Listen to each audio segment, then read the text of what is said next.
నమస్తే. మొంతా తుఫాన్ ఆంధ్రప్రదేశ్కి ఎంత నష్టం కలిగించిందంటే that comes around 5,000 and odd crores, 5,000 కోట్ల రూపాయల పైన, 5,200, 5,300 కోట్లు. ప్రాథమికంగా ఒక అంచనా వేసిన తర్వాత గౌరవ ముఖ్యమంత్రి గౌరవ చంద్రబాబు నాయుడు గారు ఏం చేశారంటే మొత్తం అధికారులతో సమీక్ష చేసి ఒక్కొక్క కేటగిరీ కింద, ఒక్కొక్క జోనర్ కింద ఎంతెంత నష్టం వాటిల్లింది చెప్పుకుంటూ వచ్చారు. నిజంగా అంటే తుఫాను అలా వెళ్ళిపోవటం ఆలస్యం, ఇలా అంచనా వేయటం కావాల్సిన సంబంధించిన టెక్నాలజీ ఎలా ఆయన దాని గురించి కూడా చెప్పారు. టెక్నాలజీ అడ్వాంటేజ్ ఎలా ఉంటుంది, మనం వెంబడే ఇవ్వగలిగాం అని చెప్పేసి. సరే, ఆయన చెప్పిన ప్రకారమే ముందర మనం ఆంధ్రప్రదేశ్ వ్యవసాయం మీద ఆధారపడిన, ప్రధానంగా వ్యవసాయం మీద ఆధారపడిన రాష్ట్రం. వ్యవసాయ రంగానికి 829 కోట్ల రూపాయల నష్టం వాటిల్లింది. ఉద్యాన రంగానికి, హార్టికల్చర్కి 39.99 క్రోర్స్, అంటే అరౌండ్ 40 క్రోర్స్ నష్టం వాటిల్లింది. సెరికల్చర్ 0.65 క్రోర్స్, యానిమల్ హస్బెండరీ పశుసంవర్ధకానికి 0.71 క్రోర్స్, అంటే 71 లక్షలు, మత్స్య సంపదకి 1,270 కోట్ల రూపాయల 11 లక్షలు. వ్యవసాయం కన్నా ఎక్కువే ఉంది ఇక్కడ. సో పురపాలక దీనికి శాఖ కిందకి 109 కోట్లట. గృహ నిర్మాణ శాఖ 5.53 కోట్లు. రహదారులు, భవనాలు ఇక్కడ అండర్స్కోర్ చేసి చెప్తాను మనం, 2,790 కోట్ల రూపాయల 95 లక్షలు.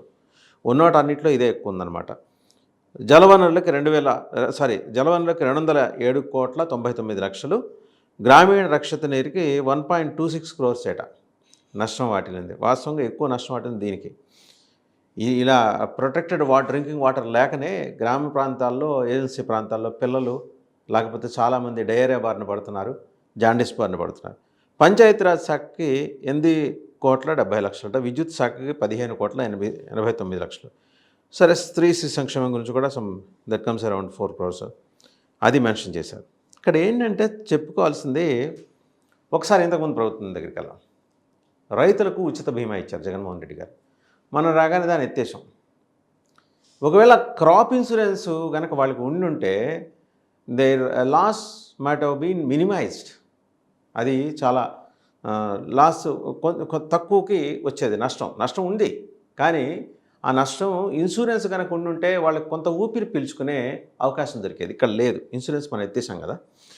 అండ్ ఇంకోటి ఏంటంటే దానికి 829 కోట్లట. ఇప్పుడు ఈ నివేదిక అంతా ఇచ్చింది రాష్ట్ర ప్రభుత్వం. ఎందుకు రాష్ట్ర ప్రభుత్వం ఇచ్చింది? ముఖ్యమంత్రి గారు చెప్పారు, రాష్ట్ర ప్రభుత్వంలో వివిధ శాఖల అధికారులు అంతా కేంద్ర ప్రభుత్వానికి నివేదిస్తారు.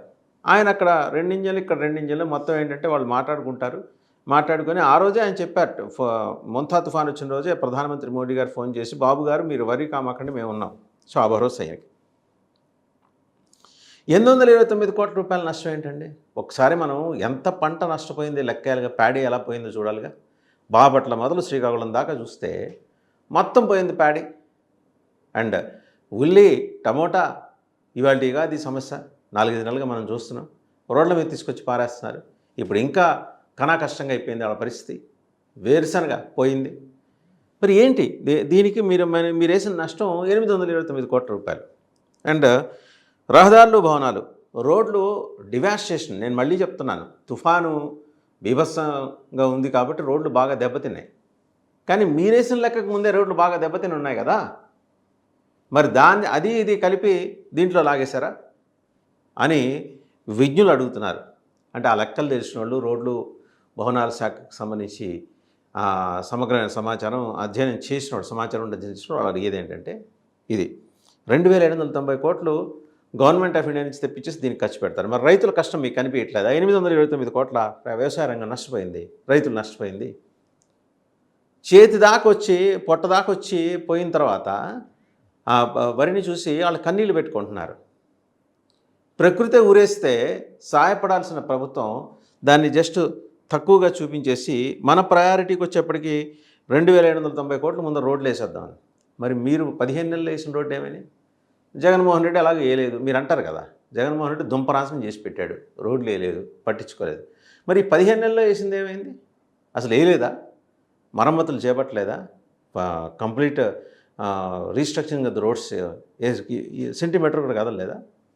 సో ఈ మొత్తం కలిపి కేంద్ర ప్రభుత్వ వాటాలో, న్యాచురల్ కెలామిటీస్ వాటాలో వేసేస్తారు. మరి రైతులు ఎవరు పట్టించుకుంటారు? 829 కోట్ల రైతుకు జరిగిన నష్టమే ఎక్కువ. ఇండిపెండెంట్ అసెస్మెంట్ కమిటీస్ ద్వారా కనుక మీరు వేయిస్తే, నిపుణుల ద్వారా వేయిస్తే రైతుకు జరిగిన నష్టం ఏంటో తెలుస్తుంది. మొత్తం ప్యాడీ పోయిన తర్వాత రైతు రోడ్డు ఎక్కాడు. ఇప్పుడు ఆ రోడ్లు పోయినాయి కాబట్టి రైతు రోడ్లు ఎక్కినా రోడ్లు కనపట్టలేదు కాబట్టి రైతులు కూడా కనపట్టలేదా అని జనం అడుగుతున్నారు. ఎందుకంటే ఇది కనీసం మనం మాట్లాడాల్సిన అంశం.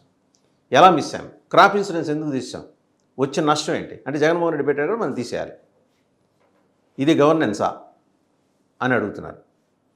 సో గవర్నెన్స్లో జగన్మోహన్ రెడ్డి మీ దృష్టిలో దుర్మార్గపు, దుష్టపు, దురాగతపు, అకృత్యపు, అనైతిక పరిపాలన సాగించి ఉంటే దాన్ని రిపేర్ చేయడం కోసమే కదా మీకు అధికారం ఇచ్చింది జనం. మరి మీరు ఆయన చేసిన మంచి పనుల్లో క్రాప్ ఇన్సూరెన్స్ కనపడాల మనకి. అది ఉంటే రైతుకి ఊపిరి పీల్చుకునే అవకాశం దొరికేది కదా. ఎందుకు అంత నిర్లక్ష్యం రైతులంటే? ఒకప్పుడేమో కరెంటు తీగల మీద బట్టలు ఆరేసుకుందాం అన్నారు.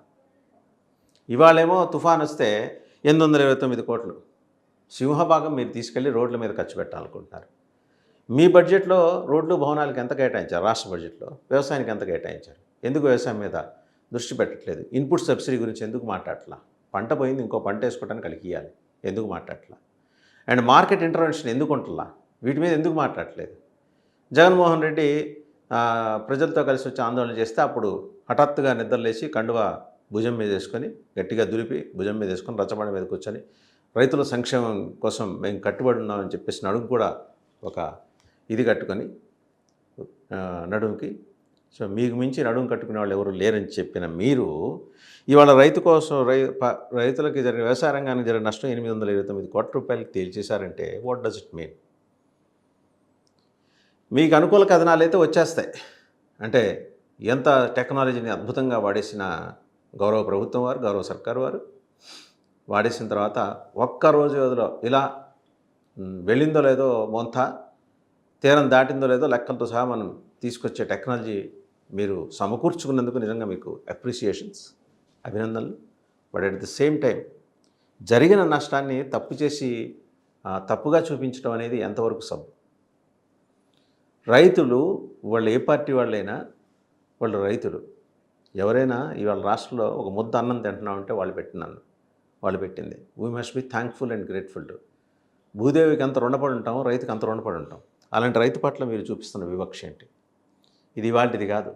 రైతు అనేసరికి టైమ్ అండ్ అగైన్ మీరు అడ్వకేట్ చేసుకుంటూ వస్తున్న థియరీసు, మీరు ఫ్లోట్ చేస్తున్న నెరేటివ్స్ ఎలాంటి విపరిణామాలకి గడిచిన 30 ఏళ్ళలో దారి తీసాయనేది కాస్త ఆలోచించే వాళ్ళకి అర్థమయ్యే విషయం. సరే, తగువెందుకని గమ్మునున్న మేధావి వర్గం ఈరోజు గొంతెత్తి మాట్లాడుతుంది రైతుకు జరిగిన నష్టం గురించి. This is high time. మీరు వేసిన లెక్కలు మీరు అప్రోప్రియేట్గా వితిన్ 24 hours డ్యూరేషన్లో మీరు చేసిన ఎక్సర్సైజ్కి మరోసారి అభినందనలు. స్ఫూర్తిదాయకమైన మీ ఎక్సర్సైజ్ కంటిన్యూ అవ్వాలి. అదే సందర్భంలో తీవ్రంగా నష్టపోయిన రైతుని ఆదుకునే క్రమంలో మీరు వేసిన లెక్కల్లో వచ్చిన తారతమ్యాలని వెంబడే సరిదిద్ది రైతుని ప్రయారిటీ సెక్టర్లో పెట్టుకొని రైతుకి ఇప్పటికైనా క్రాప్ ఇన్సూరెన్స్ ఇచ్చి ఆదుకుంటే మీకు వేలకు వేల దండాలు పెడతారు రైతాంగం.